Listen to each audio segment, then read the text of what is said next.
Alors, bien sûr, remercier notre conférencier de ce soir, mais c'est pas moi qui vais vous le présenter. Mais simplement, je dirais juste un petit mot parce qu'il fait un aller-retour depuis Paris, alors que demain matin, il est avec Franck Ferrand. Pour ceux qui écoutent les émissions d'histoire, il sera demain matin avec Franck Ferrand, donc il prend un train de bonne heure. Et donc, il a quand même accepté de venir passer la soirée à Saint-Émilion avec nous et qu'il en soit remercié.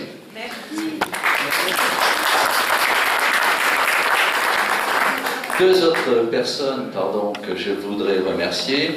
Je voudrais remercier notre ami libraire, bien sûr, d'être venu ce soir nous présenter. Si vous voulez, vous pourrez acheter des livres que notre conférencier de ce soir, Thierry Lenz, pourra vous dédicacer, bien entendu. Autre personne que je voudrais remercier, c'est notre consul général d'Espagne, M. Germán Zurita de Navarrete, de nous faire l'honneur d'être ici ce soir, ainsi que notre consul du Brésil, Jean-Pierre Francanuis, qui est déjà venu nous honorer de sa présence, et le professeur Coste de Bordeaux, qui est venu et qui lui aussi connaît bien Napoléon et peut-être aura certaines questions à poser tout à l'heure et animera les débats. Voilà, merci bien sûr à toute l'équipe de la Société d'Histoire de s'être investie encore pour que tout se passe bien aujourd'hui et qu'ils en soient remerciés parce que ils y passent des heures, pour organiser. Merci à tout le monde, merci à vous tous et je passe la parole donc à Bernard Ledoux, notre secrétaire, qui va présenter le conférencier.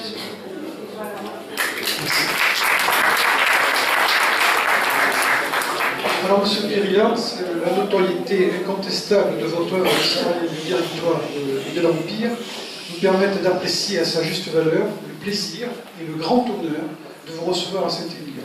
Et plus précisément, ce château à Marzel qui est entouré des paysages de nos vignobles, paysages qui ont été reconnus par l'UNESCO, patrimoine mondial de l'humanité. Bon, bien sûr, ce soir, la saison et l'heure ne vous permettent pas de les apprécier, donc sachez que sous des cieux plus cléments, nous serions très heureux de vous recevoir pour vous faire visiter nos paysages viticoles.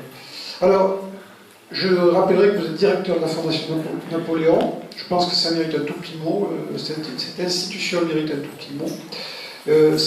La Fondation Napoléon, qui est reconnue d'utilité publique, encourage la recherche en histoire et favorise l'accès aux connaissances du Premier et du Second Empire. Elle participe aussi à la sauvegarde du patrimoine napoléonien. En particulier, j'ai vu que récemment, vous aviez fait une souscription sur le sauvetage de la maison de Sainte-Hélène. Et enfin, sa bibliothèque numérique offre en ligne des milliers de livres, d'articles, de documents d'époque et de gravures. Je pense que, ce que j'en ai vu, en tout cas, c'est un outil remarquable. Alors, brièvement, le sujet de ce soir. Napoléon Bonaparte marque l'histoire de France avec la force d'un destin incomparable.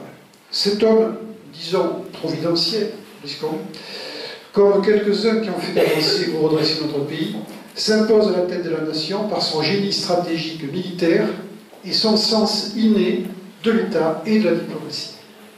Ainsi, durant la Première Guerre d'Italie, au simple général, vainqueur par les armes, il traite avec l'Autriche déjà tel un chef d'État, sans en référer au directoire d'armes. Ensuite, de retour d'Égypte, vous s'est illustré, il précède tout le monde dans le coup d'État du 18 Brumaire pour prendre le pouvoir. Alors le premier consul ramène la paix intérieure après les troubles de la période révolutionnaire, puis consul à vie et enfin empereur.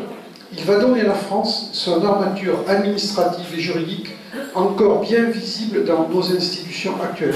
Alors je citerai rapidement les départements, la mise en place des préfets, l'organisation de la justice, le code civil, le code pénal, la Banque de France, le franc germinal, les chambres de commerce, et puis plus près de nous, le pont qui enjambe la Garonne, Napoléon, Bordeaux, pardon, parce que c'est Napoléon qui a lancé les travaux. Donc au total, une somme considérable de réformes traduisant dans les institutions les principes de la Révolution. On a pu écrire que Napoléon a inventé la France moderne. En somme, à l'intérieur du pays, de 1800 à 1815, tout procède de lui. On veut dire qu'on ne voit que lui. Alors, sur le plan extérieur, européen, sa place a-t-elle été aussi écrasante? quand il était l'animateur suprême du bal des ambitions nationales. Sans lui, le vieux continent aurait-il tourné autrement? Alors, si on regarde la carte d'Europe de 1811, mais on peut le penser parce qu'une France qui comportait 130 départements jusqu'au Rhin et jusqu'au-delà des Alpes italiennes, entourée de pays dépendants et alliés, mais tous ces territoires monopolisent l'espace géographique jusqu'à la Russie et jusqu'à la Manche, puisque les Anglais sont protégés par la Manche. Et c'était un gros problème pour Napoléon.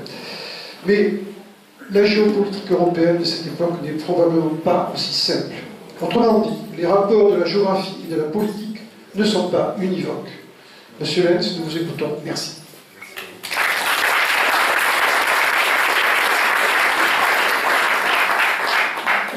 J'aurais besoin d'un micro, oui. Hein. Oui. Bien, merci beaucoup pour cet accueil. Hein, c'est vrai que je suis arrivé il n'y a pas très longtemps, mais j'ai déjà vu beaucoup de choses. Et puis on m'a fait quelques promesses, notamment pour après la conférence, donc je vais essayer d'expédier cette conférence assez vite, pour que nous puissions aller ensuite déguster ce qui nous est promis. Bien, alors, d'abord, je salue aussi les personnalités qui sont là. J'aurai très peu de problèmes avec vous, monsieur le consul. J'en aurai peut-être un petit peu plus avec vous, monsieur le consul, mais on va essayer de faire tout ça comme si c'était il y a 200 ans. Voilà. Alors, donc, quoique Napoléon est un peu responsable aussi de la fondation du Brésil moderne, un peu indirectement, là il n'a pas fait exprès. Bien, alors en réalité on va parler probablement assez peu de Napoléon ce soir, enfin évidemment il va être présent partout. Ce que j'aimerais vous dire, vous montrer, alors dans le temps qui nous est imparti, donc c'est un temps quand même relativement court, c'est justement d'essayer de prendre cette aventure napoléonienne, ou cet épisode napoléonien, comme disait Louis Bergeron, avec d'autres yeux, avec des yeux qui ne soient pas seulement les yeux des Français, de ceux qui ont appris l'histoire de ce côté-ci, mais en essayant de comprendre si, au fond, Napoléon est un phénomène exceptionnel dans l'histoire de l'Europe, ou si il s'est simplement mis dans les souliers de ses prédécesseurs, ou même, éventuellement, s'il a préparé l'avenir. C'est un peu le sens de l'intervention de M. Ledoux. Alors, la première chose qu'on peut dire là-dessus, c'est qu'il faut commencer par arrêter, nous, ce soir évidemment, de penser que Napoléon a été seulement l'exportateur des idées de la Révolution française.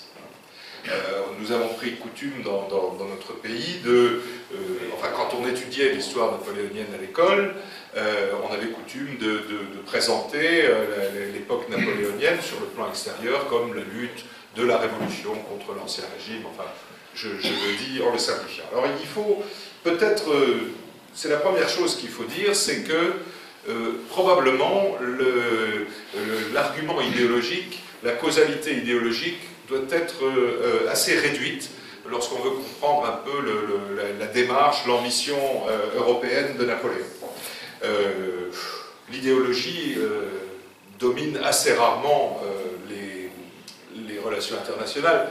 Nous parlons d'un temps qui était 200 ans avant Bernard-Henri Lévy, donc évidemment à cette époque, une idéologie un peu rapide, même pour l'opinion n'existant pas, mais était au fond avait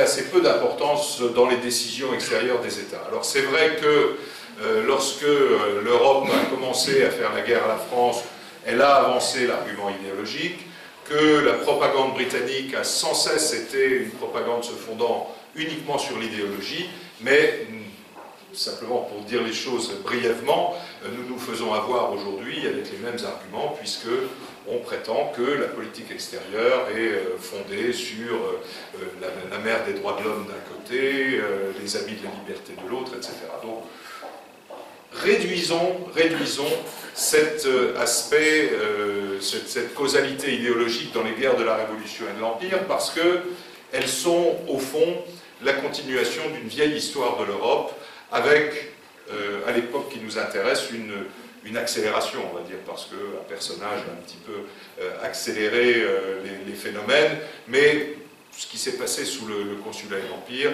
s'était déjà passé par le passé, avec l'Espagne, puis avec l'Autriche, et puis avec la France qui souhaitait imposer, on va dire grosso modo depuis Louis XIII, Louis XIV, là ce qu'on appelle la prépondérance française sur le continent, c'est-à-dire ce qu'on pourrait appeler domination pour aller vite, mais c'est un petit peu plus compliqué, on va en parler tout à l'heure. Ça c'est donc la première chose. Il n'y a pas de causalité idéologique, enfin de monocausalité idéologique dans les guerres de la Révolution et de l'Empire. La deuxième chose, c'est que la France n'est évidemment pas le seul acteur de cette monocausalité, de ces guerres de la Révolution et de l'Empire. En réalité, la politique extérieure de cette époque, ce sont des actions et des réactions entre différents États européens, et on va essayer de prendre les principaux et de voir quelles sont leurs ambitions, quelles sont leurs attentes sur le continent, et à un moment donné de voir en quoi ces ambitions heurtent la politique française. Alors pour cela, je vais non pas utiliser un PowerPoint, car nous faisons tout avec les produits de la ferme, je vais essayer de vous dessiner une carte de l'Europe, évidemment qui va être une carte assez grossière, mais dans laquelle on va essayer on va faire une grosse Espagne, comme on ne va pas en parler beaucoup. Voilà, et puis, bon, voilà, hein, disons, nous avons essayé ici de faire une carte de l'Europe. Alors, dans cette Europe-là, il y a, à l'époque qui nous intéresse, 4 puissances principales, la Russie, l'Autriche, la Prusse, la France, et puis on dira évidemment un petit mot de l'Angleterre que je fais un peu petite, mais volontairement. Hein. Donc, quelles sont les ambitions traditionnelles de la politique de tous ces pays? C'est-à-dire, au fond, qu'est-ce qu'ils cherchent? Ils n'ont pas juste attendu que la France ait besoin de quelque chose ou essaye de faire quelque chose. Ils ont eux-mêmes une politique étrangère et ils ont eux-mêmes des intérêts qu'ils vont essayer de défendre. Ils ont des envies de zones d'influence, ils ont des envies de développement économique. Donc, quelles sont ces ambitions? Alors on va commencer peut-être par le plus facile. Enfin le plus facile c'est la Russie. Alors la Russie ça se trouve à peu près par là. Hein. Bon, je sais, j'oublie toujours la Finlande, mais enfin la Finlande, vraiment, on sait à peine où c'est et personne n'a envie d'y aller, donc je l'avais jamais. J'espère qu'il n'y a pas de Finlandais dans votre société. Donc la Russie depuis Pierre le Grand. La Russie depuis Pierre le Grand, et probablement jusqu'à nos jours aussi, réfléchissons-y un peu, la Russie a comme ambition d'être un État européen. Alors, elle a l'ambition d'être un État européen. Par opposition, les autres appellent les Russes les barbares du Nord. Hein. On entend beaucoup ça en ce moment, hein, au sujet de la Russie. Et les Russes, eux, ils ont un besoin d'Europe, ils ont un besoin d'être européens. C'est pas totalement inexact, parce que toute une partie de la Russie se situe en Europe, évidemment, et le peuplement russe d'origine vient justement un petit peu du côté de la Finlande, c'est pour ça que l'endroit est assez vide, finalement. Alors les Russes, pour avoir une position en Europe, ont évidemment besoin d'aller vers l'Ouest. Alors ils ont besoin d'aller vers l'Ouest, et ce besoin d'aller vers l'Ouest va leur faire aborder des contrées qui sont justement un peu les glacis qui les empêcheraient d'aller vers l'Ouest. Le premier, c'est évidemment la Pologne, hein, qui se situe là aussi à peu près à cet endroit-là, et ce territoire polonais va être pendant très longtemps un champ d'affrontement avec les autres puissances du centre de l'Europe, si bien que là, on pourrait dire aussi que la Révolution française n'a rien à voir là-dedans. Hein, c'est une très très vieille histoire qui dure depuis des décennies. Deuxième ambition de la Russie, c'est justement d'aller s'emparer de la Finlande, parce que les Russes ont toujours jugé que c'était, pour contrôler la mer Baltique, il fallait qu'ils complètent avec le petit bout de Finlande qui se trouve pas. Voilà. Autre ambition de la Russie, c'est avoir un accès aux mers chaudes. À cette époque, il faisait encore froid, et donc les Russes qui ont des ports évidemment sur la Baltique, qui en ont un petit peu au-dessus, eh bien d'ailleurs, pendant toute une partie de l'année, ils ne peuvent pas faire de commerce, ils ne peuvent pas naviguer, etc. Donc ils ont de tout temps eu une ambition d'aller vers les mers chaudes. Alors la mer chaude par excellence à cette époque, la grande mer de commerce, c'est la mer Méditerranée. Et pour se rendre, pour aller vers les mers chaudes, les Russes ont juste un obstacle à franchir, qui est l'Empire ottoman. se trouve par ici, la Turquie était européenne à cette époque-là, et donc l'Empire ottoman qui se trouve par là, et ce qui explique que pendant des siècles, la Russie et l'Empire ottoman se sont fait la guerre, et que pendant des siècles, les autres puissances européennes, en dépit du fait qu'il n'y avait pas d'unité religieuse, sociologique et politique avec l'Empire ottoman, les autres puissances européennes ont toujours soutenu l'Empire ottoman, y compris d'ailleurs pendant les guerres napoléoniennes, où l'Angleterre et la France, sans se concerter évidemment, ont été des alliés objectifs pour défendre l'Empire ottoman.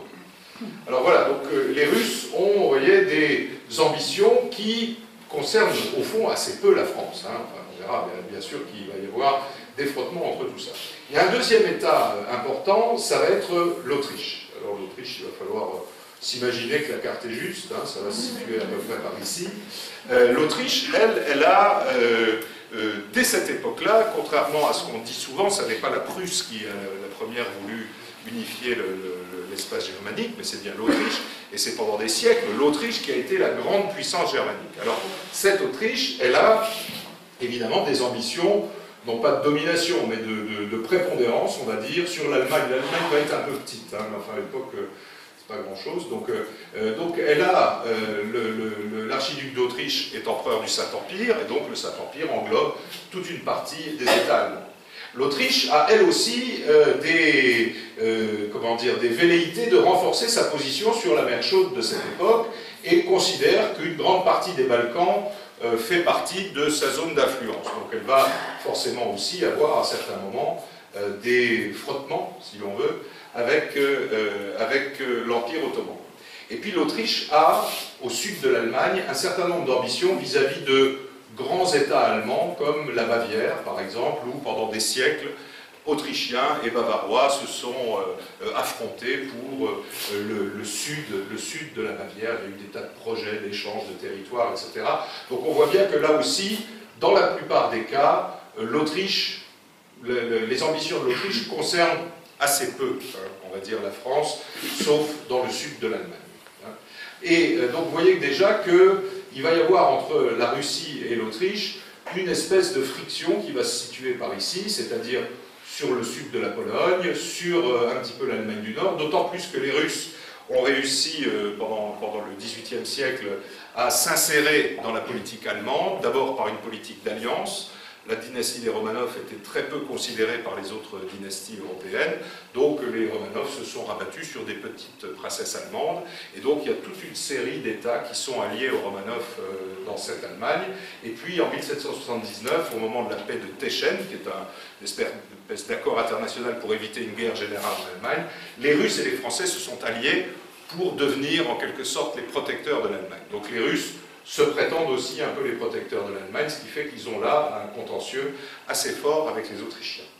Et puis, il y a ensuite un autre État, on va dire relativement puissant, qui est la Prusse. Alors, la Prusse, c'est un État qui, à cette époque-là, est un État géographiquement assez peu important, mais militairement redouté par les autres États européens. Et cette Prusse, avec la politique un petit peu sinueuse, c'est le moins qu'on puisse dire, de Frédéric le Grand, cette Prusse s'est imposée un peu comme une puissance au nord de l'Allemagne et va commencer évidemment à vouloir dominer non pas l'ensemble de l'Allemagne, mais au moins le nord de l'espace germanique. Et donc là, vous voyez bien que les Autrichiens et les Prussiens ne sont pas forcément faits pour être amis dans ce débat-là. Il y a aussi la Prusse à cette époque, c'est grosso modo le Brandebourg avec un peu de Prusse orientale. Bon, là, tout devient faux. Hein. À partir du moment où on essaie d'être précis, tout devient faux. Un petit bout de Prusse orientale. Les Prussiens recherchent ce qu'ils appelaient, ils avaient une théorie du territoire parfait, c'est-à-dire un territoire qui soit suffisamment large pour que le Brandebourg soit protégé par des glacis, etc. Et donc, parmi les territoires sur lesquels lorgnent les Prussiens, il y a toujours cette pauvre petite Pologne, là, enfin petite Pologne qui est quand même assez grande à cette époque-là, et qui va être un champ d'affrontement pendant tout le XVIIIe siècle et pendant l'époque napoléonienne aussi. La Pologne est un des éléments très très importants de la politique étrangère napoléonienne. On aura peut-être le temps d'en dire quelques mots tout à l'heure. Donc vous voyez, dans cette Europe-là, il y a des tas de conflits locaux qui font, enfin bilatéraux, pardon, qui ne concernent pas tellement la France. Hein. Alors, le problème qui va se passer, c'est qu'au début de la Révolution française, les Français vont développer une théorie. En fait, ils vont développer deux théories conjointes dans leur politique étrangère. La première, c'est le droit des peuples à disposer d'eux-mêmes, qui est proclamé dans ces termes à la législative en 1791, hein, le droit des peuples à disposer d'eux-mêmes, et puis va commencer à être mise en avant par la diplomatie française cette théorie des frontières naturelles qui voudrait que les Gaulois, nous ne soyons à l'aise que dans nos frontières naturelles, c'est-à-dire en l'espèce le Rhin, les Alpes et les Pyrénées. Donc, la recherche de ces frontières naturelles va en quelque sorte, non pas obliger, mais enfin va justifier de la part des révolutionnaires des incursions vers des territoires où justement, là, ils vont heurter vous voyez comme quoi la carte est vraiment fausse, mais ils vont heurter les positions de leurs autres adversaires. Donc, au départ, le conflit n'est absolument pas idéologique. Alors, est-ce idéologique pour les Autrichiens d'essayer de contrer les ambitions françaises sur les évêchés de la rive gauche du Rhin, etc. Oui, on pourrait le dire, mais simplement si ça avait été un roi Bourbon qui avait eu cette politique-là, il aurait rencontré exactement la même opposition. Et c'est tellement vrai que les aspects idéologiques n'ont pas d'importance, enfin n'ont pas une importance capitale, c'est qu'au début de la Révolution française, toute l'Europe se frotte les mains. L'Europe se frotte les mains parce qu'elle se dit, voilà, la France va se désorganiser, elle est empêtrée dans ses problèmes intérieurs, donc nous, pendant ce temps-là, eh bien, réalisons nos ambitions. Et c'est exactement au début de la Révolution française que va avoir lieu un partage de la Pologne entre les trois voisins, en quelque sorte, de cette Pologne, sans que la France ne puisse réagir, sans que la France ne puisse s'en mêler, puisque la France est, comment dire, empêtrée dans ses problèmes intérieurs. Donc tout ça pour dire que le jeu est extraordinairement compliqué dans la politique internationale de l'Europe à cette époque-là, d'autant plus que ça n'est pas une Europe, encore que nous avons maintenant beaucoup d'États en Europe, mais là on a par exemple cet ensemble allemand représente à peu près 600 États avant la Révolution française, l'Italie vous pouvez encore en rajouter une quinzaine ou une vingtaine, etc., etc. Donc le jeu est extrêmement complexe dans la politique européenne. Alors j'ai laissé de côté, pour le moment, hein, monsieur le consul, pour le moment, j'ai laissé de côté l'Espagne, mais nous allons en reparler tout à l'heure. J'ai laissé de côté... C'était pas tellement grand l'Espagne. Oui, mais si, quand même. Ah oui, c'est vrai que j'avais oublié. Et donc, on va parler un tout petit peu maintenant, je suis désolé, on est obligé de hacher un petit peu le discours, des rapports entre la France et l'Angleterre, parce que ça, c'est un élément évidemment essentiel dans l'emballement des guerres de la Révolution et de l'Angleterre. D'abord, première remarque, dans les années 1780, la France passe pour la première puissance continentale, on va dire. Donc, elle a, avec l'Angleterre, une rivalité pour être la première puissance mondiale. On ne raisonnait pas dans ces termes à cette époque, mais c'est pour donner cette idée. La France est un grand pays, c'est un pays très peuplé. Or, la population est évidemment importante pour la richesse d'un pays. C'est un pays qui commence à avoir une marine qui se redresse, qui commence à avoir une marine qui est capable de rivaliser avec la marine anglaise. Et donc, c'est un État qui prend une telle importance en Europe que les Anglais vont finir par s'en inquiéter. Alors, l'Angleterre et la France sont en guerre permanente depuis le milieu du règne de Louis XIV, entre la guerre de la Ligue d'Augsbourg, ça doit être 1685, ouais. Oui, 1685, et 1815, la France et l'Angleterre vont être quasiment en guerre tout le temps, avec des périodes d'accalmie. C'est un peu une autre guerre de 100 ans, avec le même schéma, c'est-à-dire que les deux pays vont se battre à plusieurs reprises. La dernière fois, ça va être pendant la guerre d'indépendance américaine, où les Français vont aider les insurgents non pas parce qu'ils sont les amis de la liberté américaine, évidemment, mais tout simplement parce que sur le plan de la politique mondiale, ça les intéresse que l'Amérique affaiblisse les positions anglaises.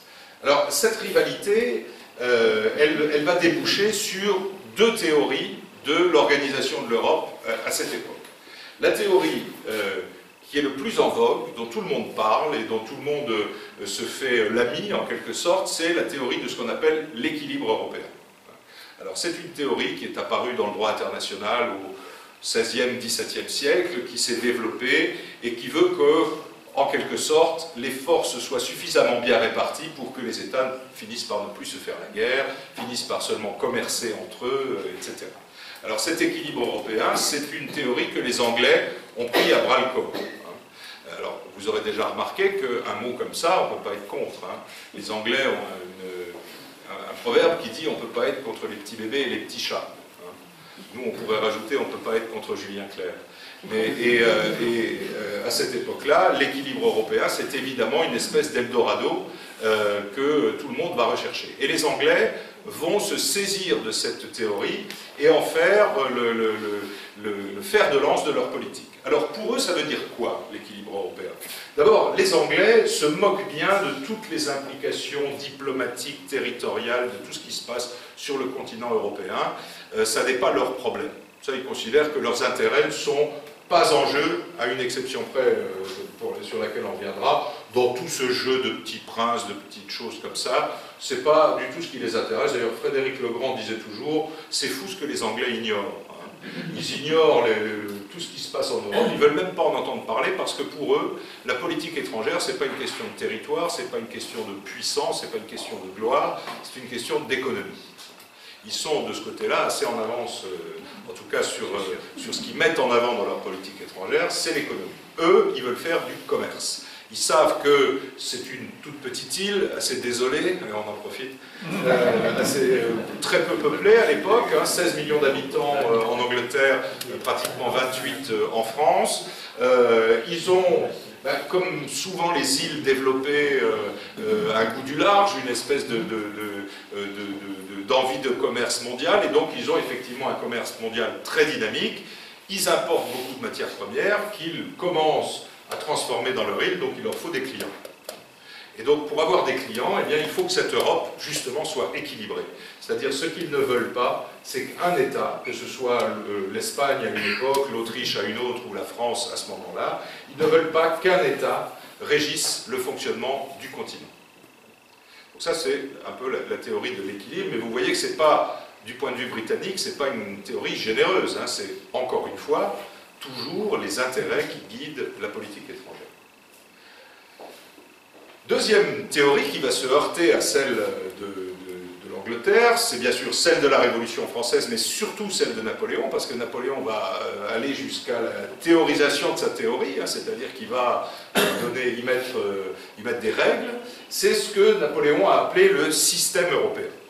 Alors le système européen, il est évidemment, hostile, antinomique au système britannique, puisqu'il consiste à dire qu'un État, éventuellement deux, doivent régler toutes les relations à l'intérieur du continent. Alors il doit les régler évidemment sur le plan politique, mais aussi sur le plan économique, parce que si les politiques français de cette époque, comme ceux d'aujourd'hui, enfin encore que maintenant ça change un peu, mais enfin, ne parlent pas d'économie, parce que tout ça est un peu sale, évidemment ce qui est sous-jacent, c'est toujours ces questions-là.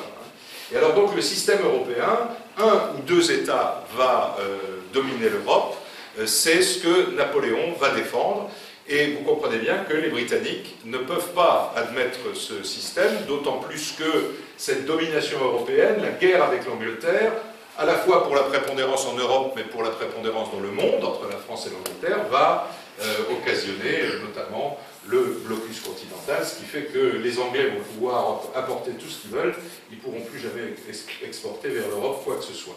Donc là, on le voit, une incompatibilité absolue entre les deux théories, entre les deux ambitions, d'où la nécessité qu'il y en ait un des deux qui craque, et qui cette fois-ci craque pour de bon, puisque ça fait quand même 100 ans que le problème s'est posé. Alors, ça c'est la vieille carte. Alors, qu'a voulu faire Napoléon dans ce contexte? Alors d'abord, Napoléon, il a bénéficié évidemment des premières avancées de la Révolution française, et puis il a essayé de perfectionner tout ça. Alors, dans les livres d'histoire anglo-saxons, on va vous dire qu'il voulait dominer le monde, qu'il voulait créer l'empire universel, que sais-je encore, enfin, on continue encore à lire des choses comme ça. La réalité est évidemment bien différente. Napoléon, qui certes avait de grandes ambitions internationales, qui a probablement à certains moments perdu pied face à sa propre puissance, n'avait pas l'intention de créer un empire universel. Il était vraiment dans cette idée de système, c'est-à-dire une prépondérance française sur le continent et une organisation du continent autour de cette prépondérance. Alors, qu'est-ce que c'est que l'organisation du système napoléonien selon Napoléon? Alors, au centre de tout, il va y avoir l'Empire français. Alors, l'Empire français, c'est cette partie de l'Europe qui est considérée à cette époque comme française. 130 départements, on vous le disait, en 1811, 134 en 1812, puisqu'on ne doit pas oublier les départements catalans qui ont été créés en janvier 1812. Ça, c'est la France à cette époque-là. Et cette France, elle part de Hambourg, elle va jusqu'à Rome, puisque Rome est préfecture, elle va de Brest, même maintenant à la rive droite du Rhin, à un certain moment. Ça, c'est la France, c'est l'Empire français. Les citoyens sont soumis aux lois françaises, ils ont les droits des Français, mais aussi les devoirs, conscription, contribution, etc. Ça, c'est ce qui est au centre, c'est ce que Napoléon dirige directement.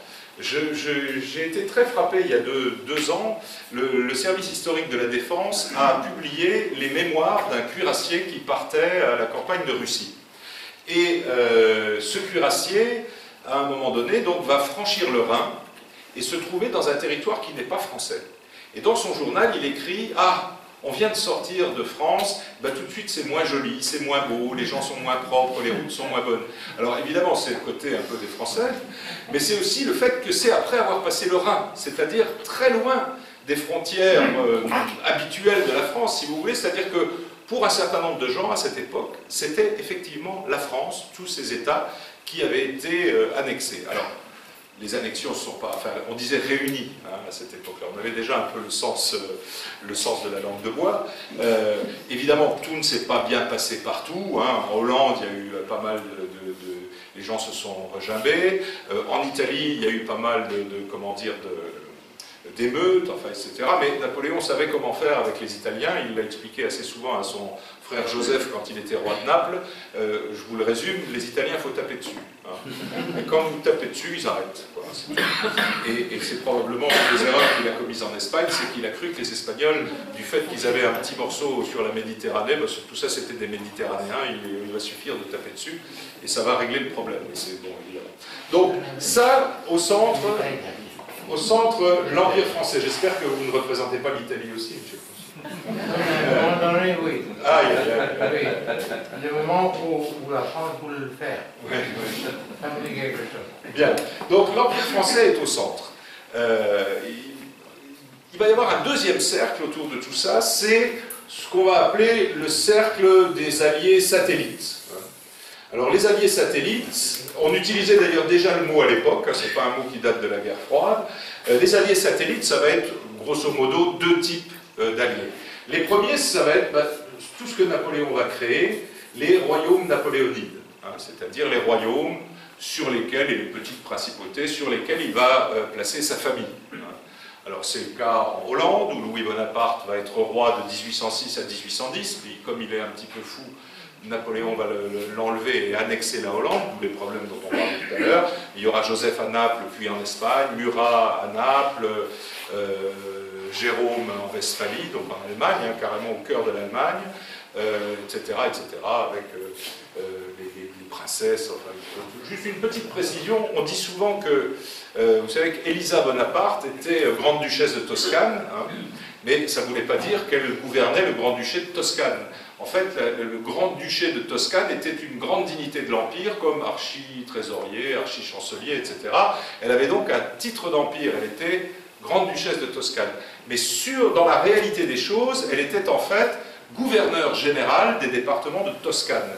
C'est-à-dire qu'elle était un fonctionnaire français, ce qui me permet de dire, on ne le dit jamais, il faut vous le dire et répétez-le en sortant de la salle, c'est que Elisa Bonaparte a été la première femme haut fonctionnaire de l'histoire de France.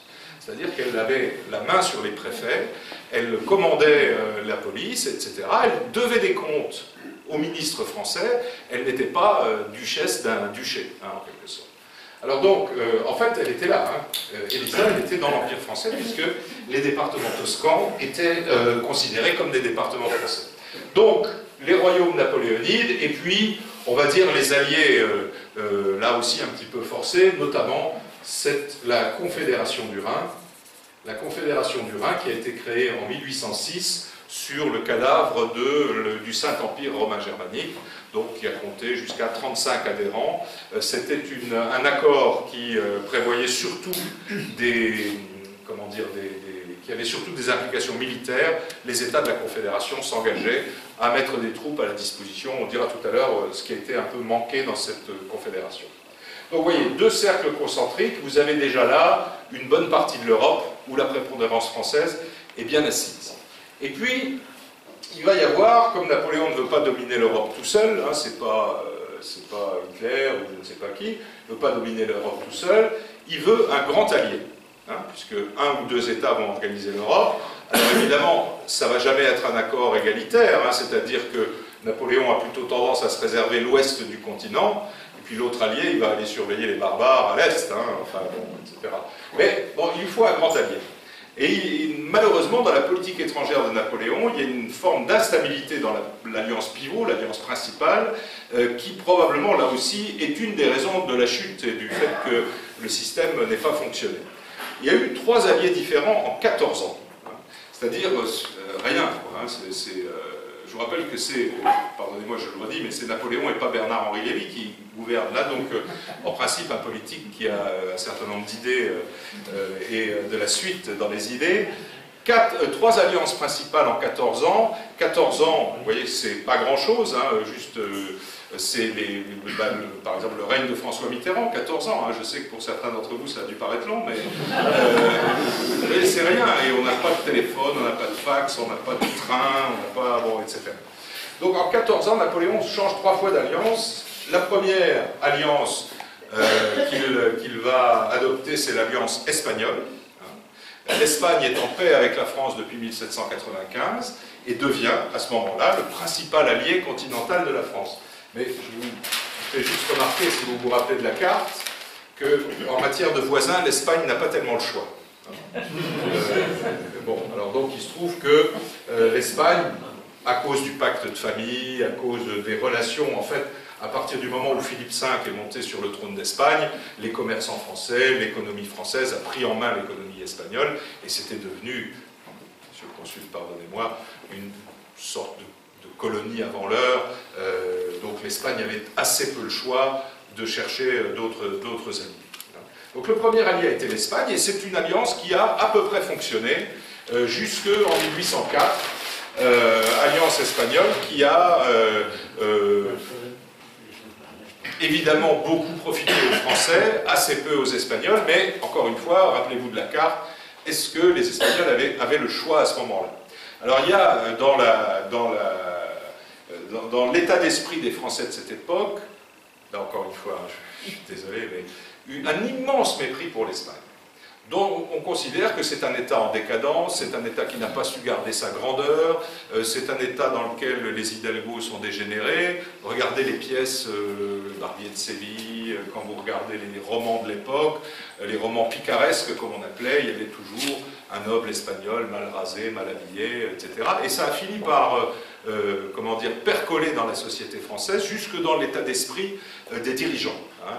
On a des tas d'exemples de rapports qui ont été faits à Napoléon par l'ambassadeur qui s'appelait Beauharnais, c'était un cousin de Joséphine, ou non, c'était un oncle de Joséphine, et qui lui dit, ben, enfin vraiment, les Espagnols, ils n'attendent que vous, venez les régénérer, etc. Enfin, donc, première alliance, une alliance espagnole.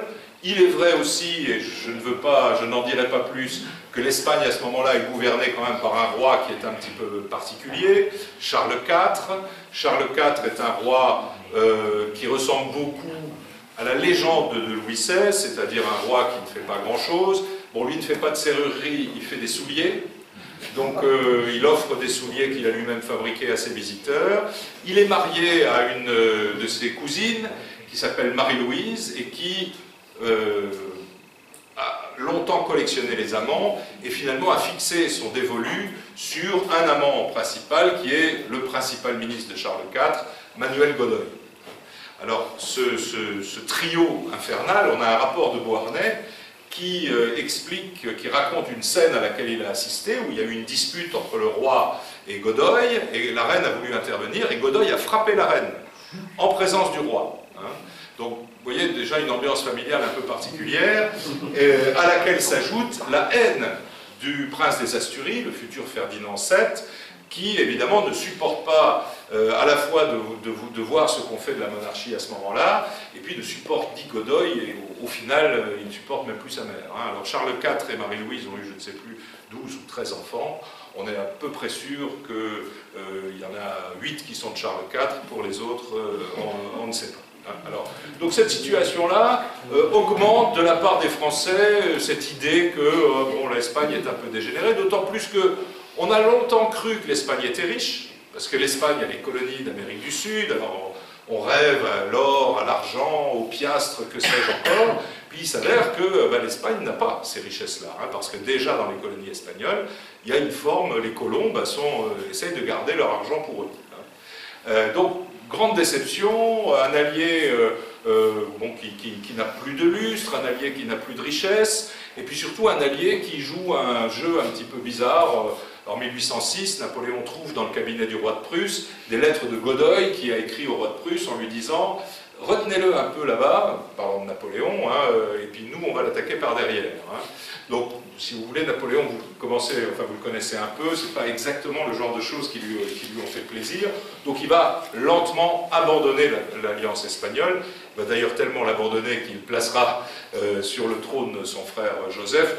On n'aura malheureusement pas le temps de parler des circonstances de tout ça, mais donc excite l'alliance espagnole. 1807, Napoléon entame une deuxième alliance pivot avec cette fois-ci la Russie.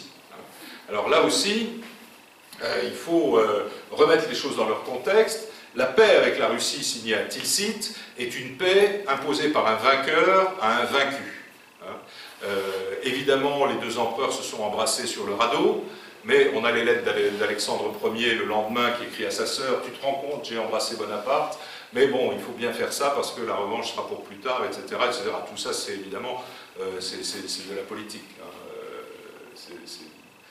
C'est pour la galerie. Hein. On communique déjà beaucoup parce qu'il y a eu des articles dans les deux pays, les deux empereurs se sont embrassés. En réalité, ça va être une alliance assez déséquilibrée. Il y a un auteur qui a écrit un livre sur la paix de Tilsit et qui l'a intitulé « Le partage du monde ». Tilsit ou le partage du monde. Il ne s'agit absolument pas d'un partage du monde. Il s'agit d'un partage de l'Europe avec la France en Occident et les barbares du Nord à l'Est. Hein, c'est-à-dire que la Russie, éventuellement, pourra surveiller l'Empire ottoman, et encore, elle devra lui rendre des territoires, hein, c'est ce qui est prévu par la paix de Tilsit. Elle devra renoncer à ses ambitions sur l'Allemagne, et puis surtout, elle va devoir avaler une pilule très amère, c'est la création du duché de Varsovie, qui est une espèce de Pologne qui ne dit pas son nom. Hein. Et là, véritablement, comme rappelez-vous des ambitions géopolitiques de la Russie tout à l'heure, c'était très très difficile à admettre que Napoléon crée ici ce duché de Varsovie. Et puis la cerise sur le gâteau, c'est qu'en novembre 1807, puisque sa médiation n'a pas fonctionné, la Russie est obligée de déclarer la guerre à l'Angleterre, alors que l'Angleterre est son premier client et son premier fournisseur. Et ça va provoquer une chute du rouble, tiens, déjà à l'époque. Ça va provoquer un marasme économique dans les ports, notamment russes, qui sont tenus par une bourgeoisie qui est en fait l'aristocratie russe à ce moment-là, et il va y avoir très très vite, l'alliance russe ne va pas fonctionner.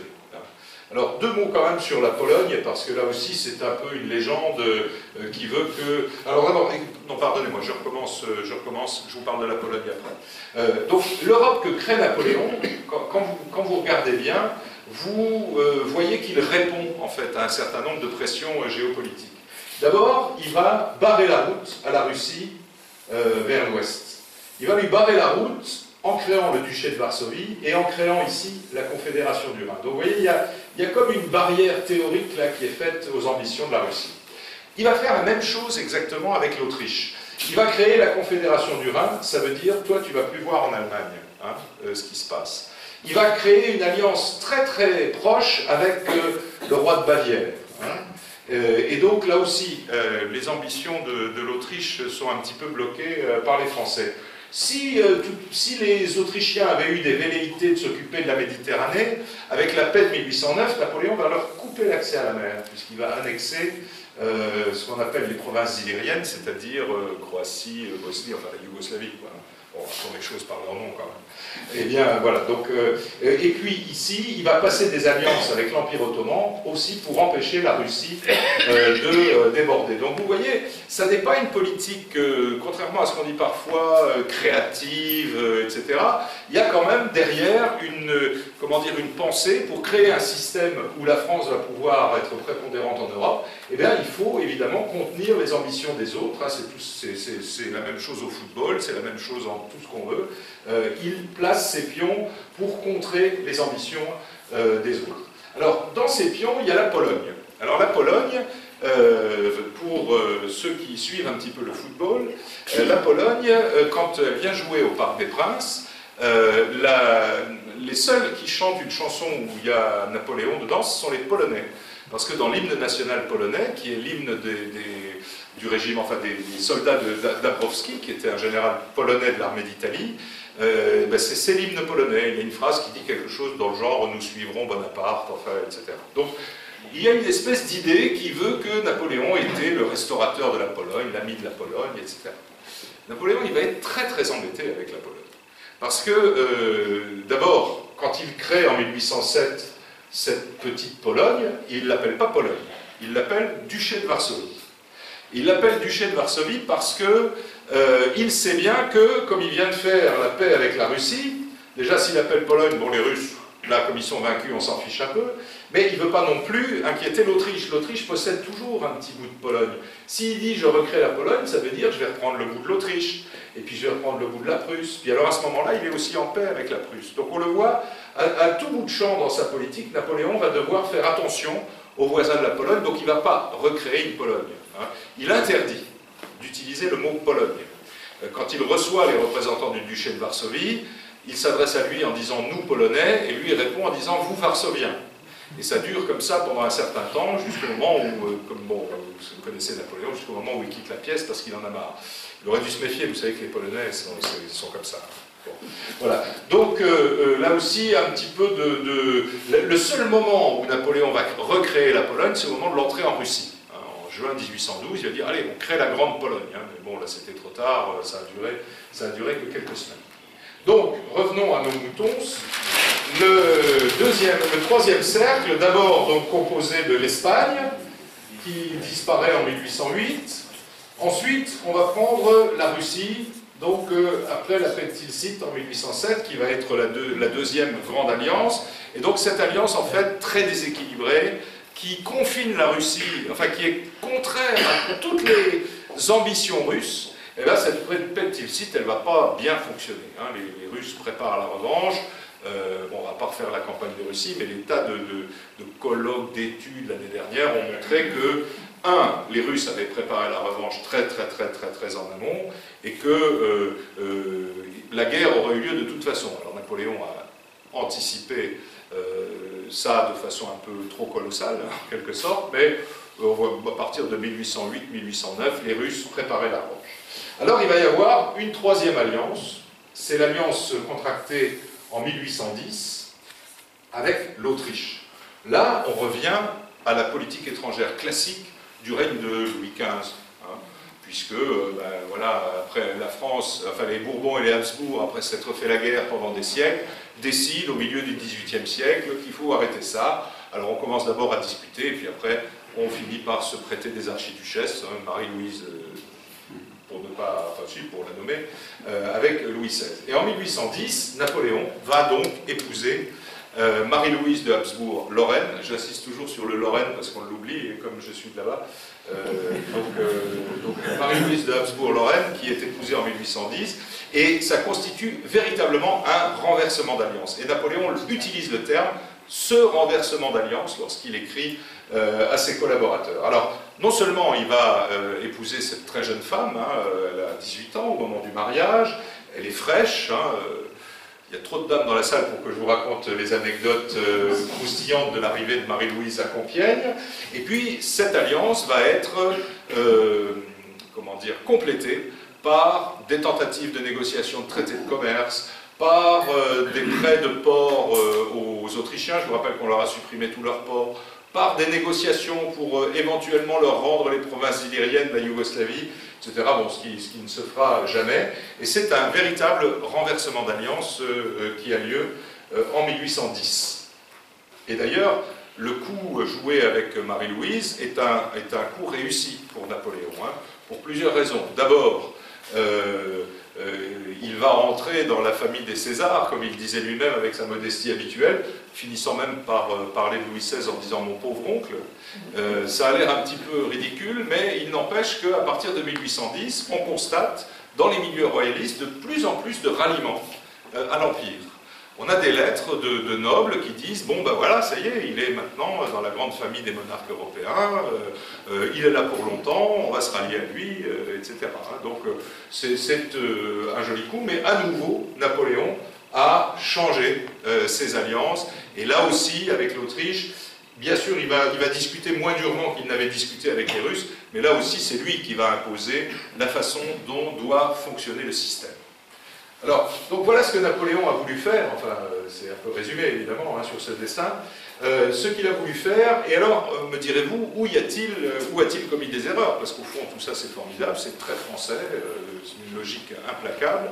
Alors, les erreurs, évidemment, sont un peu dans le comportement diplomatique de Napoléon. Napoléon ne connaît que les rapports de force, alors, encore une fois, la diplomatie, ça n'est que des rapports de force, mais il ne connaît pas, il n'a pas comment dire, un art de la concession qui va faire qu'on va, malgré la prépondérance française, malgré une forme de domination, on va quand même réussir à bien s'entendre. Il y a plein d'exemples de ça. Hein. D'abord, il a dans son système un principe qu'il donne à son beau-fils Eugène de Beauharnais, qui est vice-roi d'Italie. C'est quand même Napoléon le roi d'Italie, mais il écrit à son beau-fils qui veut acheter des grains en France parce qu'il y a une famine en Italie du Nord, il lui écrit « Vous n'aurez pas ce grain, rappelez-vous toujours de mon principe, la France avant tout ». Alors ce principe de la France avant tout, il va jouer aussi sur le plan économique. Napoléon va s'arranger pour faire mourir des industries dans la Confédération du Rhin, pour favoriser celles qui sont sur le territoire français. Il va même, à l'intérieur de l'Empire, s'arranger pour que les soieries de Turin, bon, et celles de Milan, là c'est dans le Royaume d'Italie, meurent tout doucement afin de favoriser les soieries lyonnaises. Je suis désolé, je ne sais pas comment il a essayé de favoriser le vin de Bordeaux, et vous savez qu'il préférait le Bourgogne à Napoléon. Ne parlons pas de ça. Donc, première faiblesse, c'est la France avant tout, et parfois avec dureté. Et ça entraîne probablement une deuxième erreur commise par Napoléon, c'est d'avoir négligé l'Allemagne. L'Allemagne, c'est à cette époque-là une espèce de mosaïque qui est grosso modo divisée on va dire, en trois morceaux. Il y a un morceau qui est plutôt sous influence prussienne, ça se situe au nord. À cette époque-là, c'est pas grand-chose, parce que même d'autres États protestants, comme la Saxe, même si le roi de Saxe est catholique, c'est un État protestant, d'autres États protestants préfèrent se rapprocher de la France. Parce que les Prussiens, bon d'abord, ils ont pris une telle raclée en 1806 qu'ils ne sont plus tellement crédibles en Allemagne, mais les Saxons préfèrent se rapprocher à ce moment-là de la France. Donc il y a une partie prussienne, toute petite. Il y a les restes de l'influence autrichienne, mais là aussi, elles ont complètement disparu après la création de la Confédération du Rhin. Et puis il y a ce qu'on appelle la tierce Allemagne, la troisième Allemagne, qui est celle qui, justement, veut éviter de tomber dans les bras de l'un ou de l'autre. Et là, il y a évidemment une carte à jouer pour les Français. Et cette carte, Napoléon va, au départ, il va la jouer avec la création de la Confédération du Rhin, mais il n'ira pas jusqu'au bout. Il n'ira pas jusqu'au bout. D'abord, le traité sur la Confédération du Rhin prévoyait un accord militaire, l'OTAN en quelque sorte, et prévoyait aussi des accords politiques avec un collège des princes, avec des réunions, avec des négociations. Napoléon n'a jamais voulu mettre en œuvre cette partie du traité. Il préférait toujours les relations bilatérales. Alors évidemment, les relations bilatérales entre un empire de 50 millions d'habitants et la Saxe qui en fait 6, on imagine que c'est quand même un tout petit peu déséquilibré. Hein, voilà. Et il va pratiquer avec ça, il va peu respecter les monarques allemands. On raconte qu'à la rencontre d'Erfurt, où il a réuni tous ses alliés, le roi de Bavière, qui est un homme un peu truculent, comme souvent les Bavarois, parle un peu fort, et on entend l'empereur d'un bout à l'autre de la pièce qui lui dit « Roi de Bavière, taisez-vous ». Donc, vous voyez ce genre de comportement. Et puis surtout, en 1810, au moment du mariage avec Marie-Louise, il y a des dignitaires de l'Empire, dont l'architrésorier Lebrun, qui ont conseillé à Napoléon de prendre une Allemande. Et d'ailleurs, on a fait venir une princesse bavaroise à Paris, on lui a fait faire un petit tour de piste. Napoléon l'a trouvée trop vieille, 27 ans. Oui, Marie-Louise, 18, hein, quand même. On ne pourra pas reprocher à Napoléon d'avoir préféré l'agneau au mouton, si je puis dire. Je la retire, ceci. Bien. Donc, Lebrun lui propose d'épouser une Allemande, mais finalement, Napoléon va choisir celle qu'il avait choisie depuis le début, c'est-à-dire Marie-Louise.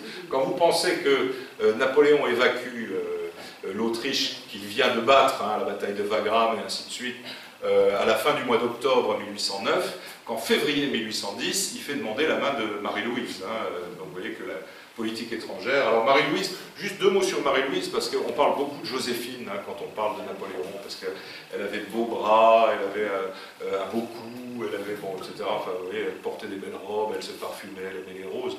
Bon, oui, Joséphine, évidemment, a un petit côté glamour qui plaît beaucoup. Quoique c'était une fine politique, elle a trahi Napoléon à la fin, mais enfin bon, peu importe. Marie-Louise, elle passe, elle, vraiment pour, pardonnez-moi, pour une gourde. C'est-à-dire que, ben, oui, en 1813, 1814, elle n'a pas fait, etc., ce qu'il fallait.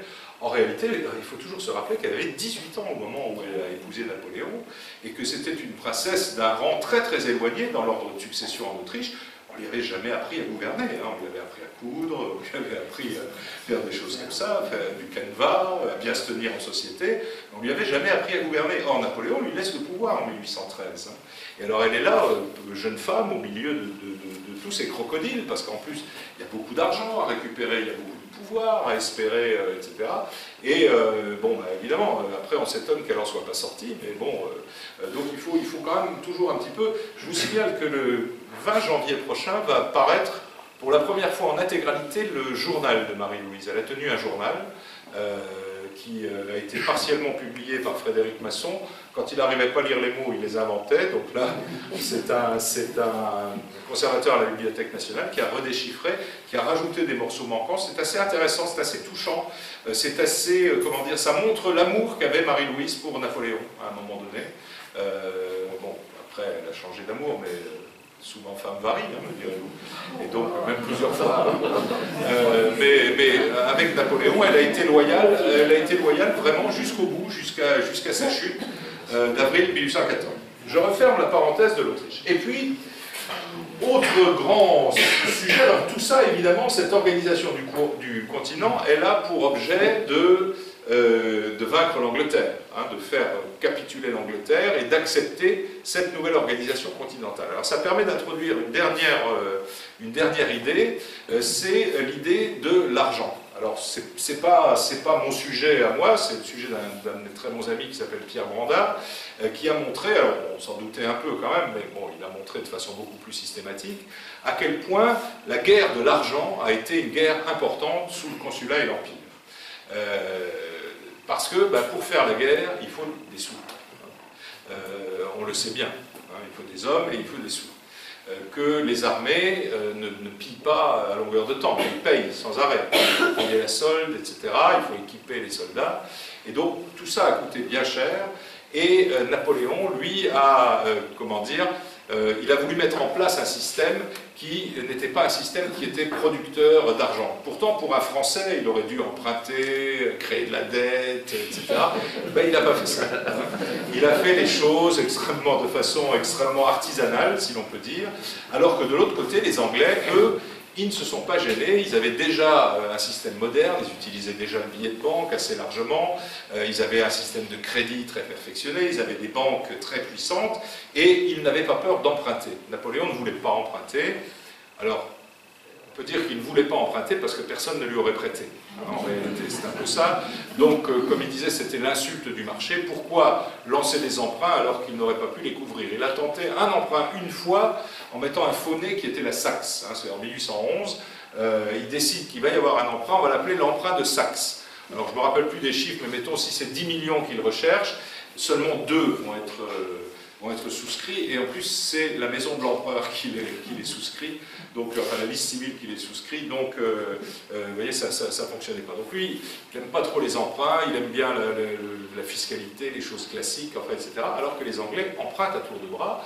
On a calculé que les Anglais ont emprunté entre 5 à 6 fois la masse monétaire mondiale pendant les guerres de la Révolution et de l'Empire, hein, et que, donc c'est-à-dire déjà de l'argent qui n'existait pas, quoi, de l'argent virtuel, hein, puisqu'on n'a pas rapatrié toute la monnaie métallique en Angleterre, et ils avaient remboursé en 1832. Hein. Donc ça veut dire que d'abord leur économie était vraiment extraordinairement puissante après leur victoire, alors que de l'autre côté, les Français avaient du mal. Les Français, ils ne pouvaient financer qu'avec leurs propres moyens. Hein, c'est-à-dire, puisque Napoléon était assez hostile à l'emprunt, la seule fois où ils ont essayé d'un peu de faire les malins, les Français, ça a été pendant la crise ce qu'on a appelé la crise des négociants réunis en 1805, où le système a failli complètement exploser, hein, parce qu'on s'était mis entre les mains d'une bande de négociants qui promettait de ramener des piastres du Mexique, de se payer avec la dette espagnole, et puis de financer le trésor public. À la fin, ils sont arrivés à la Banque de France avec leur dette espagnole, et ils l'ont fait escompter. Et la Banque de France a escompté, alors que ça a failli faire, évidemment, exploser le système. Donc, cette guerre économique, Napoléon va la perdre. Il va la perdre pour des raisons financières. Il va la perdre parce qu'il n'a pas comment dire, une autre politique que celle de la France avant tout. Il ne va pas développer, il y a eu un article, je ne sais plus, c'est dans la revue des études de l'Institut Napoléon il y a 30 ou 40 ans, où on comparait le blocus continental au marché commun. C'est pas du tout comme ça que ça fonctionne. Le marché commun, c'était quelque chose qui fonctionnait à l'avantage de chacun. Hein. Le blocus continental, c'est la France avant tout. C'est-à-dire qu'on va avoir des résultats sur le plan commercial, mais ces résultats vont seulement profiter à la France. Et ça, les autres États, évidemment, ne vont pas l'accepter. Hein.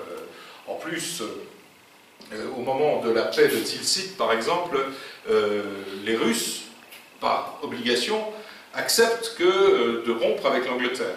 Donc, ils perdent leur premier client, leur premier fournisseur. Mais, vous allez me dire, parce que nous sommes des économistes distingués, les commerçants français vont prendre la place. Ça va être magnifique, ça va créer de la croissance, de l'emploi, que sais-je encore. Et bien oui, mais sauf que les Anglais amènent leurs produits par mer. Et quand un convoi anglais se présente dans la Baltique, c'est pas 2 petits bateaux comme ça, c'est 100, 200, 300, 400 bateaux qui arrivent pour livrer dans les ports russes. Et les Français, eux, doivent livrer par la route. Hein. Et des routes après Varsovie, il n'y en a pas beaucoup. Hein. Et donc, on a un rapport du premier envoyé de Napoléon à Saint-Pétersbourg, qui est le général Savary, qui écrit un rapport en disant, ben oui, évidemment, tout le monde attend les marchands français. Et les marchands français, même s'ils avaient réalisé leur commande, en quelque sorte, la livraison aurait été faite en charrette. Alors imaginez 400 vaisseaux, combien de charrettes il va vous falloir pour amener votre matériel là-bas. Donc c'était totalement impossible. Napoléon avait beau dire impossible n'est pas français, là on était quand même placé devant des difficultés techniques, bêtement techniques, insurmontables. Il ne pouvait pas construire des routes en Russie en plus, quoi, Napoléon. Et donc il y a eu de ce côté-là un mauvais calcul. Et puis il y a eu aussi à plusieurs reprises des occasions de paix qui ont été manquées. Bon. Évidemment, la paix d'Amiens, mais la paix d'Amiens, quand vous regardez bien, ça ne pouvait pas vraiment fonctionner. Il y avait trop de concessions de part et d'autre et personne n'avait envie de rien concéder. Mais en 1806, il y a eu un véritable espoir de paix qui a existé, puisque l'Angleterre était à genoux et elle a envoyé à Paris des négociateurs. Et on a négocié entre Français et Anglais jusqu'à la rédaction d'un traité. Le traité de 1806 a été rédigé, il a été d'ailleurs publié en 1810 des deux côtés de la Manche pour dire « ouais mais voyez ce qu'ils étaient prêts, etc. » Mais bon, en 1806 on signe le traité, enfin on écrit le traité et au moment de le signer, Napoléon arrête tout en disant, c'est juste après la défaite de la Prusse, il dit « J'attends la réponse du tsar pour la paix avec la Russie. S'il fait la paix avec moi, je m'allierai à lui contre l'Angleterre. » Donc on voit déjà l'honnêteté du négociateur. Hein, et donc il va essayer de jouer sur les deux tableaux. On va jouer une comédie presque incroyable. Les négociateurs anglais ne sont évidemment pas des imbéciles, ils ont compris ce qui est en train de se passer. Ils veulent rentrer chez eux, ils demandent leur passeport, ils se présentent au ministère des Relations extérieures et on leur dit « Ah, le ministre est sorti, il faut revenir demain. » Alors ils reviennent demain et on leur dit « Ah, le ministre est souffrant. » Et on joue cette comédie, puis jusqu'au moment où c'est Marais, je crois, non c'est pas Marais à cette époque, c'est Champagny, le ministre des Relations extérieures, jusqu'au moment où il part en voyage, comme ça on ne peut pas le trouver, enfin, etc. Donc là aussi, une occasion de paix qui a été manquée, et je ne vous parle pas, évidemment, parce que nous n'aurons pas le temps, de toutes les occasions de paix qui ont été manquées après la campagne de Russie, au moment où des négociations pouvaient être faites. Alors la conclusion de tout ça, c'est que le système napoléonien a été battu par le principe d'équilibre européen. Et encore pire que ça, par le principe d'équilibre européen à l'anglaise. Tout ça se termine par un redécoupage au moment du congrès de Vienne, un redécoupage qui est certes, fondé sur des principes qu'on peut comprendre, la légitimité monarchique, le partage du territoire de façon équitable, etc. Mais c'est aussi un congrès qui, sans vouloir détruire la France, absolument pas, c'est dans l'intention de personne, va la mettre sous la surveillance du reste de l'Europe. Quand vous regardez la carte d'avant la Révolution et d'après la Révolution, effectivement, la France n'a pas changé. Enfin, évidemment, on lui a repris ces départements qui avaient été réunis, mais c'est la même France. Simplement, tout autour, il y a des États qui sont maintenant beaucoup plus puissants et qui vont la surveiller. Là, c'est le Royaume des Pays-Bas, c'est donc la Belgique, les Pays-Bas et le Luxembourg actuel. On met de la Prusse à la frontière française, pour, comme disaient les Anglais, comme ça les Prussiens et les Français vont être en contact.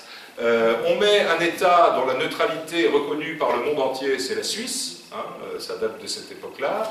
On crée un royaume du Piémont-Sardaigne, appelons-le comme ça, en fait il était en Piémont, mais il s'appelait le royaume de Sardaigne, peu importe, juste au sud pour que Napoléon ne puisse plus rentrer en Italie, et puis on rend la couronne d'Espagne aux Bourbons et on laisse les Pyrénées.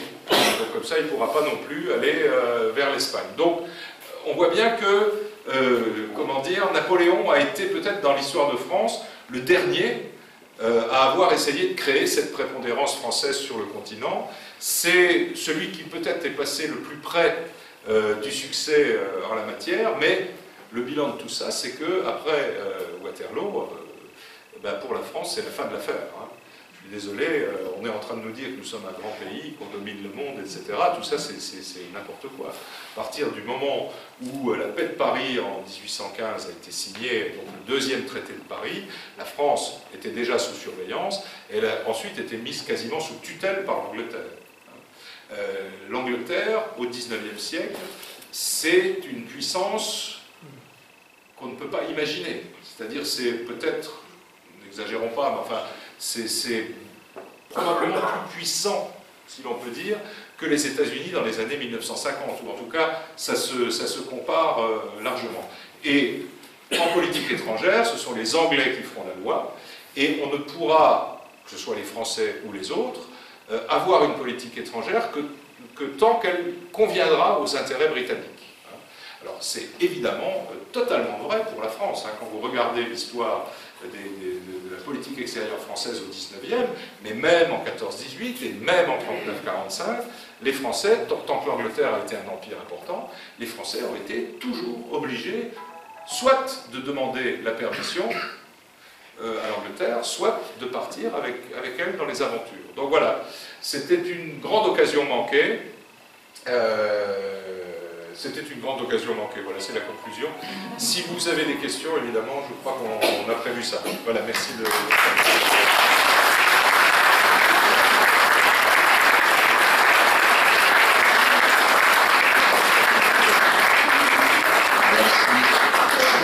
Je pense que parmi vous, il va y avoir des questions. La première, peut-être, parce qu'il faut toujours qu'il y ait une première question. Comment s'exprimait-il entre pays? Est-ce que déjà les langues étrangères étaient en anglais, c'était en quoi? C'était en français. Oui, alors, on a coutume de dire que le français était la langue de la diplomatie. C'est pas totalement vrai. C'est-à-dire que quand il y avait du multilatéral, on choisissait le français. Mais il y a des tas de traités qui sont signés en allemand par les États allemands, en anglais par les États anglais, etc. Par les États anglophones, pardon. Donc le français s'est imposé notamment au Congrès de Vienne comme la langue de la négociation, avec ce problème que les Anglais sont arrivés avec une délégation où personne ne parlait vraiment français. Donc notamment, enfin, ils s'exprimaient en français, mais ils étaient incapables de l'écrire.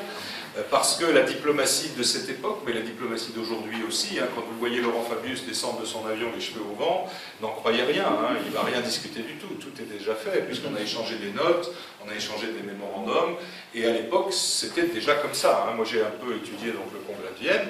Au Congrès de Vienne, il y a eu une seule réunion plénière, et encore tout le monde n'avait pas la parole, c'était pour signer le traité, et il y avait très très peu de réunions directes, c'est-à-dire les gens ne se voyaient pas, ils s'envoyaient des notes. Et au fond, quand vous réfléchissez, c'est comme ça qu'il faut faire, parce que quand vous êtes dans une réunion, il y a toujours quelqu'un qui est plus éloquent que l'autre, qui est plus violent que l'autre, et ainsi de suite. Là, on calmait tout le monde, et c'est encore ce qui se passe aujourd'hui. On s'écrit des notes, des mémorandums, et puis on s'échange tout ça jusqu'à ce qu'on ait réussi un texte. Donc il y avait déjà une modernité. Je continue un peu sur le droit international, parce que c'est un sujet que moi qui me passionne, c'est que on a, après la chute de Napoléon, créé véritablement le droit international. Pour la première fois, on a créé du droit international supranational, on va dire. On parle toujours du Congrès de Vienne sur le partage des populations, des choses comme ça. Le Congrès de Vienne a pris plusieurs mesures supranationales, c'est-à-dire qui s'imposaient à tous, y compris ceux qui n'avaient pas signé le traité. La première chose, c'est l'existence, la création de ce qui s'est appelé un petit peu après le concert européen. Le concert européen, ça voulait dire que les quatre grandes puissances, plus la France à partir des années 1820, pouvaient gérer les affaires de l'Europe. S'il y avait un risque de guerre quelque part, le concert européen pouvait intervenir. Et le concert européen n'essayait pas d'empêcher la guerre, forcément, mais il essayait que la guerre ne dégénère pas en conflit généralisé en Europe. Et donc ça a fonctionné jusqu'en 1914, parce que même la guerre franco-prussienne, c'est du bilatéral, c'est une petite guerre. Donc les Anglais ont dit, vous voulez vous taper dessus, allez-y, faites-le, mais nous, on n'interviendra pas. Ça, c'est la première chose. La deuxième chose, encore plus importante, c'est qu'on a créé un nouveau droit diplomatique. C'est-à-dire que c'est très court, c'est un texte de 6 articles, et qui, tout à fait bêtement, va donner les préséances. C'est-à-dire, on s'est battu pendant des siècles pour savoir si l'ambassadeur d'Espagne passait avant l'ambassadeur de France, si l'ambassadeur d'Angleterre passait avant l'ambassadeur du Portugal. Il y a eu des duels, il y a eu des morts, notamment justement entre l'Espagne et la France dans les années 1650. Le carrosse de l'ambassadeur d'Espagne avait pris le pas sur le carrosse de l'ambassadeur de France. On a tiré l'épée et on s'est battu. Voilà. Alors donc là, on a dit juste, allez, voilà comment on va classer les choses. Et là, à l'époque, on avait choisi, on classe les États dans l'alphabet français. Donc le français avait une petite valeur, ce qui fait que la Grande-Bretagne était en dessous de la France, dans l'alphabet. Le latin, non. Le latin a été utilisé, je me demande si Westphalie, non, même pas. Non, le traité de Westphalie, si, il est en latin. Donc voilà, mais après, non, même le cardinal Consalvi, au Congrès de Vienne, s'est exprimé en français et a donné ses notes en français. Troisième chose, que je voulais vous dire sur le droit international. Un droit supranational, c'est le droit de libre circulation sur les fleuves et les rivières, ça date du Congrès de Vienne, c'est-à-dire qu'on a créé, alors Napoléon en avait créé une, mais on a créé une institution de gestion du Rhin, qui a été une institution internationale, qui existe encore. On l'a étendue à quasiment tous les fleuves européens jusqu'en 1850, et on l'a appliqué ensuite aux fleuves africains. Ce qui fait que, enfin, la règle c'était, les fleuves appartiennent à tout le monde, c'était pas le cas avant, on pouvait utiliser les fleuves en cas de guerre, on coupait les fleuves, etc. Et tout le monde doit les entretenir et les gérer dans l'intérêt de tous. C'était quand même une grande chose. Et puis la dernière chose, mesure supranationale, c'est l'abolition de la traite des nègres, qui a été décidée par le Congrès de Vienne, qui a mis du temps, je parle de la traite, pas de l'esclavage, donc le trafic des esclaves. Ça a été décidé par le Congrès de Vienne, ça a mis une vingtaine d'années à entrer en application, mais c'est là aussi, le Congrès a pris une décision pour le monde entier à ce moment-là. Ça aussi, c'est une nouveauté. Alors Napoléon voulait aussi prendre des décisions pour le monde entier, mais ça marchait moins bien. Ça marche moins bien quand on est tout seul. Merci. Je crois qu'il y a une question du professeur Coste. Vous avez présenté les 3 alliances successives de Napoléon. Comment s'est terminée la 3e? Ah oui. Là, la 3e, c'est mal terminé. Alors, donc la 3e alliance, c'est celle avec l'Autriche. Alors, comme je vous le disais, il y a eu non seulement la fourniture de Marie-Louise par l'Autriche, il y a eu ensuite les traités de commerce, et puis il y a eu des traités militaires, puisque l'Autriche a participé à la campagne de Russie. Il y a eu un corps autrichien d'une trentaine de milliers d'hommes, commandé par le général Schwarzenberg, qui était le plus grand général autrichien, et qui s'est vraiment battu pendant la campagne de Russie. Donc l'alliance a fonctionné à ce moment-là. Et puis cette alliance, elle s'est renversée, si l'on peut dire, pendant la campagne d'Allemagne, non pas parce que Metternich est un félon, parce que c'est un traître, etc., mais parce que les intérêts de l'Autriche le réclamaient, tout simplement. Enfin, je veux dire, ces gens défendent les intérêts de leur pays, on ne peut quand même pas le leur reprocher. Oui, hein, on dit que c'est l'un ou l'autre, un peu le commencement de la fin, et là, il a essayé de monnayer son alliance au départ. Hein. Au départ, il n'a pas rompu immédiatement, il a essayé de monnayer son alliance, mais comme Napoléon ne voulait rien entendre, ben, il est passé de l'autre côté. Ceci étant, ça ne veut pas dire qu'ils ont abandonné la dynastie des Bonaparte, si l'on peut dire, puisque les Autrichiens sont vraiment les derniers à avoir adhéré à ce qui faisait le plus petit dénominateur commun de l'alliance contre Napoléon, c'était il faut se débarrasser de Napoléon. Parce que tous ces gens qui ont fait la guerre à Napoléon, enfin à la France, d'abord, une petite remarque, si Napoléon avait été l'ennemi du genre humain, on n'aurait pas attendu 1814 ou 1813 pour faire cette grande coalition de toute l'Europe contre la France. Ça nous rappelle la première carte, c'est-à-dire que pendant 15 ans, il y a des tas de gens qui se sont dit « Tiens, mes petites flèches continuent à exister parce que Napoléon va m'aider à le faire ». Donc il y a eu toutes ces discussions. Puis en 14, les avantages du système napoléonien étaient affaiblis. En plus, la Russie, véritablement comme un rouleau compresseur avec les Prussiens, ils ont marché sur l'Allemagne et ils ont un peu, par nécessité, les princes allemands ont abandonné l'alliance avec Napoléon. Et donc il a fallu attendre fin 1813 pour avoir une coalition générale. Mais tous ces gens-là ne s'entendent pas. Ces gens-là n'ont pas de projet. Ils ont comme projet de faire la guerre à Napoléon. Et pour le moment, puis après on verra bien, d'ailleurs on commence dès la campagne de 1813 à parler d'un congrès général, enfin etc., le fameux congrès de Vienne, on se dit parce qu'on ne va jamais s'en sortir, comment est-ce qu'on va réorganiser cette Europe où il y a des États qui ont disparu, il y a des États qu'on va reprendre à la France, et ainsi de suite, qu'est-ce qu'on va faire avec tout ça? Bon. Donc ça c'est, l'Autriche adhère au dernier moment, vraiment au dernier moment, alors Metternich probablement lui savait que tout ça allait se terminer en abandonnant les Bonaparte, mais formellement, la diplomatie autrichienne, jusqu'à quelques jours avant la prise de Paris, on ne sait pas ce que veulent les Autrichiens. Et d'ailleurs, ils vont être tenus en méfiance par les autres, parce qu'on va toujours dire « Ah oui, mais attention, eux, ils veulent mettre le roi de Rome parce qu'ils veulent tirer les ficelles, etc. À Paris. Hein. » Mais bon, voilà. Donc effectivement, l'alliance de 10 s'est mal terminée. Et il y a eu évidemment un retour de Napoléon en 15, mais là, il n'y a eu aucune alliance, personne n'a jamais voulu discuter avec lui. Merci. Dans la salle, peut-être qu'il y a des questions qui... Bon. Moi, je suis persuadé que vous en avez tous imposé à notre conférencier de ce soir, mais donc on va vous proposer d'abord de le remercier et peut-être de l'applaudir pour cette excellente conférence.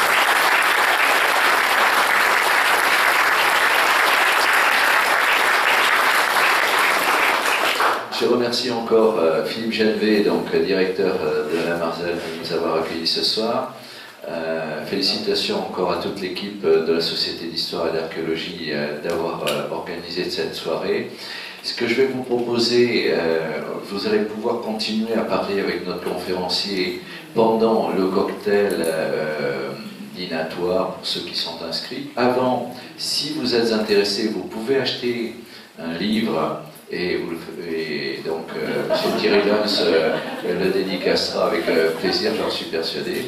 Voilà, donc il n'y a qu'une trentaine de chaises à sortir puisque le reste va rester pour une réunion qui a lieu demain ici. Donc on va juste pousser un peu les chaises pour faire un peu de place. Pardon? Des chaises grises. Oui, on va sortir juste les chaises grises en plastique Oui, dans l'entrée. et qu'on va mettre dans l'entrée. Voilà, donc Toutes les autres, toutes celles qui sont noires, on les laisse plus ici. belles, les plus Voilà, confortables. les plus confortables restent ici. Les autres vont retourner dans les garages de la mairie et de la municipalité, que je remercie aussi de nous avoir prêté ces chaises, bien entendu, puisque sans l'aide de la municipalité, nous aurions aussi des difficultés à monter ce genre de soirée. Merci beaucoup, et très bonne fin de soirée avec notre conférencier, et encore merci, Monsieur Lanz, d'être venu.